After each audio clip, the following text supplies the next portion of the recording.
see that you were talking to me about reweaving time and your exhibition in 2001, but the leap over the last 20 years into this material and the color psychology, that's gone into it is a very intriguing topic.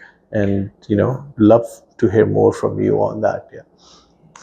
Well, I'm delighted that it stirred such important questions for you, because I consider myself an artist researcher, and the questions are really important to me as well. And you were able to recognize that they're built into the work. One that comes to mind is my sense of abundance, that we are now in a historic moment of recognizing abundance for all of us, perhaps. And I think that at this time we are very bad at managing abundance, because we are more familiar with scarcity, with closed loops instead of open ones. We're not very good at making choices. And I wanted to understand that for myself and to demonstrate it for others by giving them a beautiful experience where you can't hold on to anything.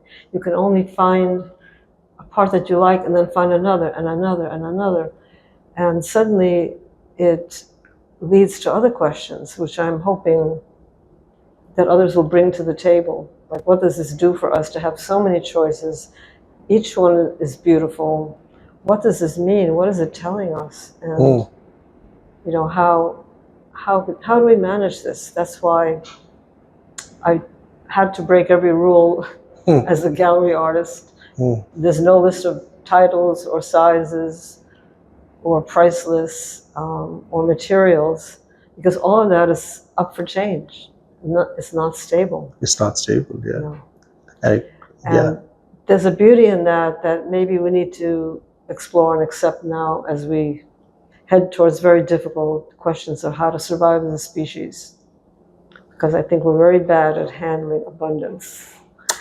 What a beautiful point here. I totally see what you're saying, that when you have abundance, especially of compositions or interpretations, it's almost like, okay, what do I hold on to here? Because in the scarcity conversation, I needed to hold on to it, right?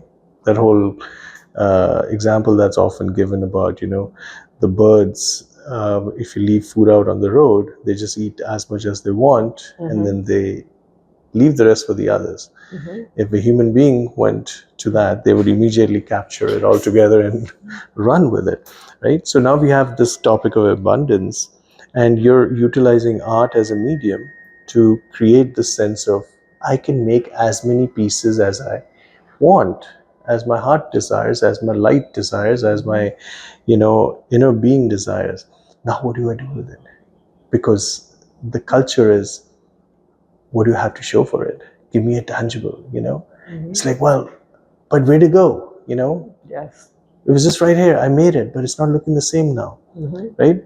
And in that, I think you are redefining this paradigm of what we mean, what the art collectors talk about, or what they want to capture and collect, and And when we started working on this project, I remember you told me that, listen, it's an antithesis to what the art world does, because here I have nothing to sell.